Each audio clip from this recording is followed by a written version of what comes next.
Bien, en este video vamos a abordar el tema de la construcción del número. Es un tema extremadamente amplio, de modo que vamos a considerar, como ya lo hemos hecho antes, esto como un punto de partida, compartir y proponer algunas ideas claves y a partir de esto ir profundizando y aterrizando esta teoría en aplicaciones prácticas. Vamos a empezar compartiendo una primera idea, y esta es que las habilidades prenuméricas, la seriación y la clasificación, no han sido consideradas en el documento y no han sido abordadas con profundidad. Sin embargo, como dice la lectura obligatoria en el primer párrafo, es indispensable que las habilidades clasificatorias, sobre todo, se sigan promoviendo durante el tercer ciclo del nivel primario. En realidad, la construcción del número se sustenta en el desarrollo de ciertos esquemas lógicos, de los cuales la clasificación es uno de los fundamentales, de los principales. Entonces, esa es una de las primeras ideas que quisiera compartir con ustedes. Las habilidades clasificatorias se deben seguir promoviendo de manera muy enfática e incluso con mayor nivel de complejidad en el tercer ciclo del nivel primario. ¿Qué es lo que se puede hacer al respecto? Pensando en recomendar, aconsejar, intervenir en el aula. Primero, proveer a los estudiantes de situaciones en donde tengan que clasificar, pero que sean situaciones no necesariamente estructuradas. Cuando pensemos en desarrollar las habilidades de clasificación, no nos referimos a una o dos sesiones en donde el niño trabaja con bloques lógicos. Nos referimos a que frecuentemente, cotidianamente, esté expuesto a situaciones en donde tenga que clasificar los libros de la biblioteca, clasificar su ropa, clasificar sus juguetes, clasificar sus útiles, clasificar las piedras y hojas que ha recogido en el proyecto de ciencias, etcétera, etcétera, etcétera. Entonces, la clasificación no es algo privativo del área de matemáticas, sino que debe ser una habilidad general que la ponga en juego en muchos contextos. Lo segundo es proveerle al estudiante de ciertos recursos que le permitan comunicar esas ideas y comunicar la manera en que organiza estos conceptos que va construyendo. Me refiero básicamente a los diagramas de Venn y a una organización matricial como la tabla de doble entrada. Vamos a hablar brevemente de los diagramas de Venn. En principio, no estamos hablando en volver una matemática moderna en donde hablemos en primaria de definición por extensión, por comprensión, inclusión y pertenencia de conjuntos. No, estamos hablando del diagrama de Venn simplemente como un organizador gráfico. El niño podría, una vez que entiende qué significa y qué representa un diagrama de Venn, representar en una hoja de papel o en la pizarra las clases, los conjuntos, las familias de, por ejemplo, los perros, los gatos, los animales y los seres vivos. Estoy poniendo un ejemplo de muchos. Entonces, el niño debería entender que la familia o la clase de los perros y la clase de los gatos están separadas, pero que ambas forman parte, están incluidas dentro de una categoría mayor que es la categoría de animales, y que esa categoría de animales a su vez está incluida dentro de otra categoría más general que es la de seres vivos. Entonces, los diagramas de Venn van a permitir además al docente poder entender en qué estadio, en qué proceso madurativo están las maneras de organizar los conceptos de los niños. Otra cuestión, una última cuestión en relación a las habilidades clasificatorias es que deberían ser complejizadas. En alguna oportunidad leí en un texto una actividad que me generó mucho interés. Eran niños que tenían una etiqueta, en esa etiqueta estaba el nombre de un animal y en el patio del colegio habían hecho una tabla de doble entrada. En esa tabla de doble entrada, que estaba referida a organizar la palabra que estaba en la etiqueta, estaba compuesta de la siguiente forma. En la primera columna estaban aquellas palabras cuya letra inicial empezaban con vocal. Y en la segunda columna, en la columna de la derecha, estaban aquellas palabras que terminaban en consonante. En la primera fila, en cambio, estaban aquellas palabras que terminaban en vocal y en la fila de abajo estaban las palabras que terminaban en consonante. Entonces cada niño, repito, tenía una etiqueta con el nombre de un animal, por ejemplo, tortuga, y él mismo se ubicaba dentro de ese tablero. Entonces él tenía que decidir en cuál de las 4 zonas debería colocarse. Si yo tengo la palabra tortuga, el niño tendría que empezar en principio a darse cuenta que la palabra tortuga empieza en T y T es consonante, así que debe estar en esta columna, pero al mismo tiempo la palabra tortuga termina en A y A es una vocal y por lo tanto debe ubicarse en este lugar. Entonces, a ese tipo de experiencias ricas en aprendizaje nos referimos con promover las habilidades de clasificación. Muy bien. Dicho esto, vamos ahora a plantear la segunda gran idea, que a su vez se va a descomponer en otras más. La segunda gran idea que quiero compartir con ustedes tiene que ver con ponerse en el lugar de los estudiantes, ponerse en el lugar de los niños frente al número. Ellos no han construido aún la noción de número totalmente, están en proceso de. Para que comprendan el número, los niños necesitan responder ciertas preguntas en relación a él. Los niños tienen que hacerse ciertas preguntas y tener las respuestas o construir las respuestas en su mente. Esas preguntas, desde luego, no son preguntas conscientes o explícitas, pero necesitan estar ahí y necesitan ser respondidas por cada uno de los niños. La primera pregunta es la pregunta por el significado. ¿Qué es el número? ¿Qué es esto que llamamos número? Y esa pregunta no se va a responder con una definición. No es que el profesor le diga el número es tal o cual cosa, sino que el niño va a construir el significado del número a partir de las situaciones en las que los aplica, en la que aplica el número. Y permítame un pequeño ejemplo para explicar con claridad esta idea. Imaginemos que una persona que no sabe mucho de tecnología, que pronto se compra un smartphone. Y esta persona no sabe el grado de sofisticación de este aparato, abre y encuentra un montón de accesorios que no comprende para qué sirven, a duras penas lo logra encender, y durante semanas y semanas utiliza el smartphone para llamar y para recibir llamadas. Y entonces, si alguien le pregunta qué cosa es un smartphone, él diría, es un aparato que me sirve para hacer llamadas y para recibir llamadas. Desde luego, una persona que conoce más del tema entiende que el smartphone no solamente es para recibir llamadas o hacer llamadas, sirve también para mensajería instantánea, sirve también para grabar videos, sirve para colgarlos en YouTube, sirve para navegar por internet, sirve para bajar aplicaciones, sirve para jugar, etc. De modo que una persona que no logra utilizar algo de todas las maneras posibles no conoce ese objeto de estudio. En el caso del smartphone, esa persona no sabe realmente qué es un smartphone. Piensa que el smartphone es una cosa, pero realmente el smartphone es mucho más que eso. O si los niños solamente utilizan el número en situaciones muy artificiales y muy estructuradas, en donde la profesora le dice, ahora cojan 9 chapitas, ahora cojan 5 frijolitos, ahora cojan 10 payares, el niño no va a entender, no va a construir un significado apropiado del número. Y acá en la lectura se habla de 4 significados. Entonces, el niño tiene que saber que el número sirve para algo. Sirve para saber cuántos niños faltaron, cuántos de sus compañeros faltaron hoy. Sirve para saber cuántos días faltan para su cumpleaños. Sirve para saber cuántos vasos tiene que colocar sobre la mesa. Sirve para saber quién es el que ganó en el juego en el recreo, ¿no? Para llevar el score, el puntaje, medir.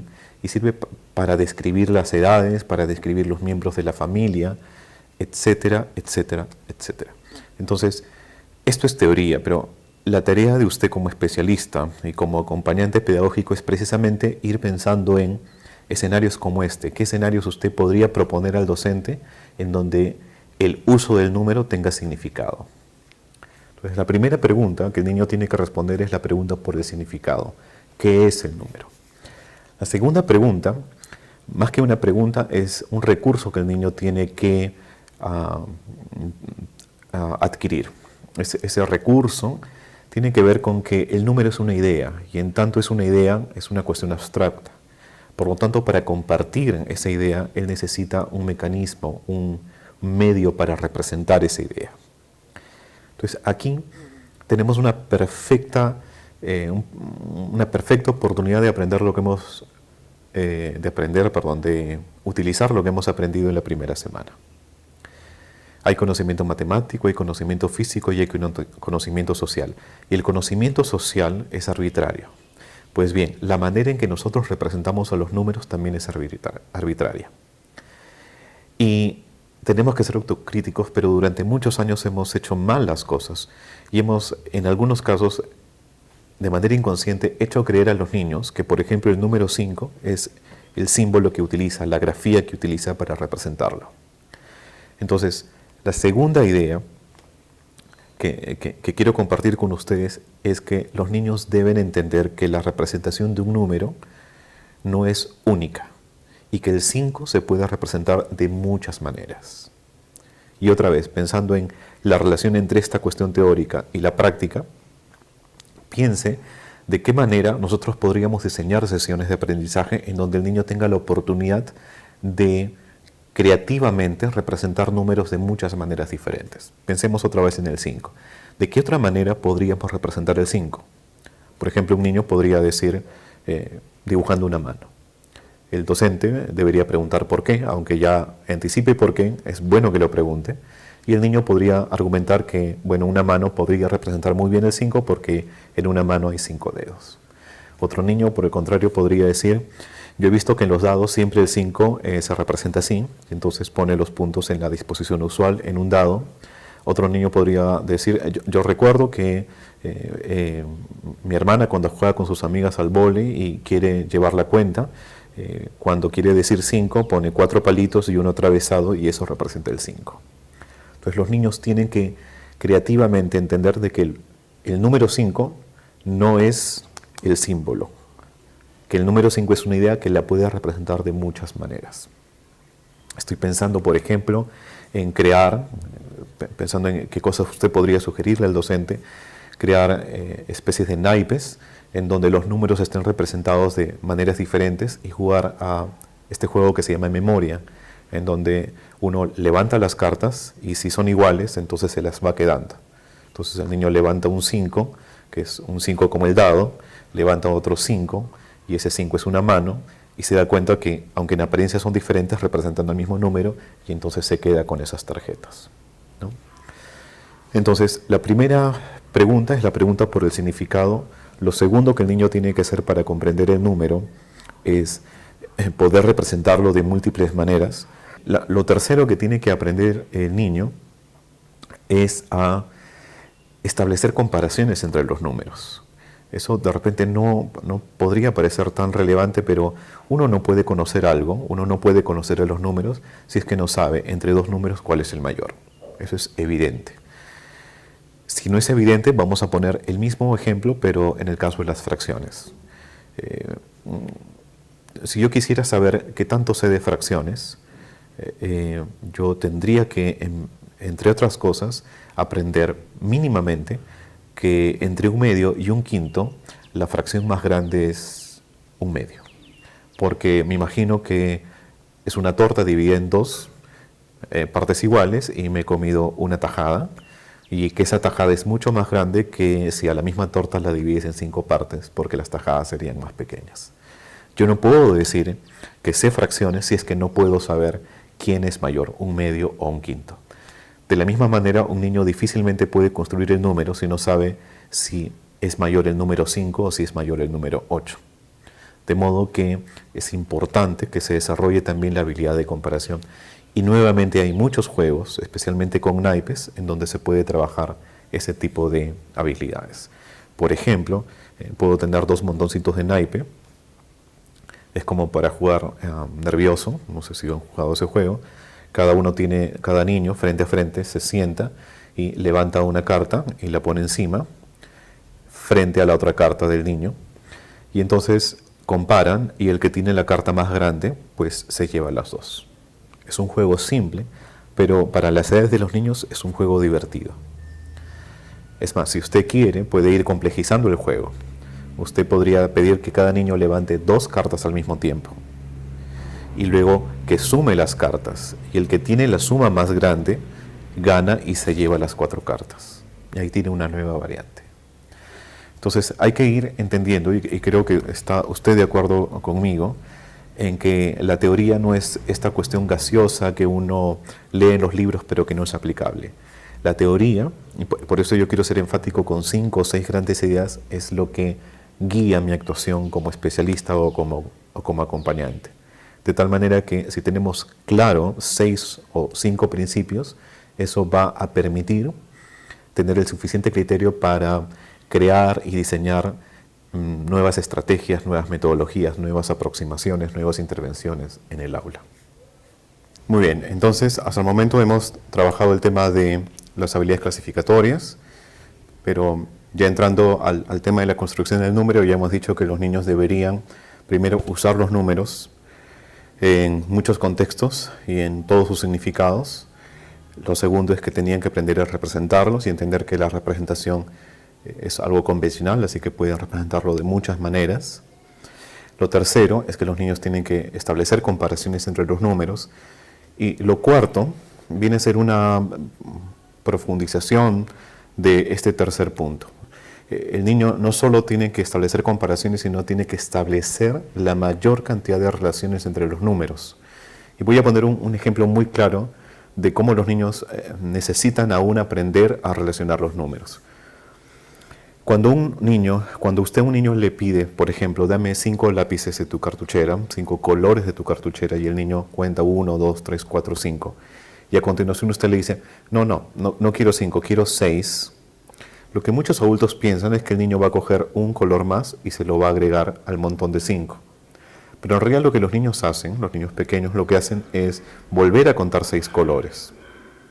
Porque ellos no relacionan el 5 con el 6. Ellos no han llegado a construir la idea de que el 5 más el 1 te dé el 6. Y eso es entonces precisamente lo que los niños tienen que hacer. Tienen que aprender a relacionar los números, que el 5 más 1 es 6, que el 8 menos 1 es 7.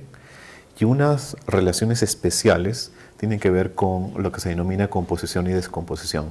Tienes que saber que, por ejemplo, el 5 se compone de un 4 y de un 3, pero también de un 5 y de un 2, y también de un 1 y un 6. Tienen que, a cada número, en el rango del 1 al 10 por lo pronto, aprender a descomponerlos de todas las formas posibles. Y en especial, tiene que concentrarse en el 10. Tiene que saber que el 10 es 9 más 1, pero también 8 más 2 y también es 7 más 3. ¿Y por qué tanta importancia con el número 10? Por sus implicancias en el cálculo. Voy a ponerle un escenario para que usted pueda anticipar la potencia de este aprendizaje en el futuro. Si los niños saben y reconocen qué parejas de números se obtiene 10, cuando tengan que sumar, por ejemplo, 8 más 7 más 2, en lugar de sumar 8 más 7 y luego sumarle 2, podrán primero sumar 8 y 2 porque se dan cuenta de que suman 10 y luego finalmente sumarle 5. Entonces, este es apenas un ejemplo de por qué es importante componer y descomponer al número 10.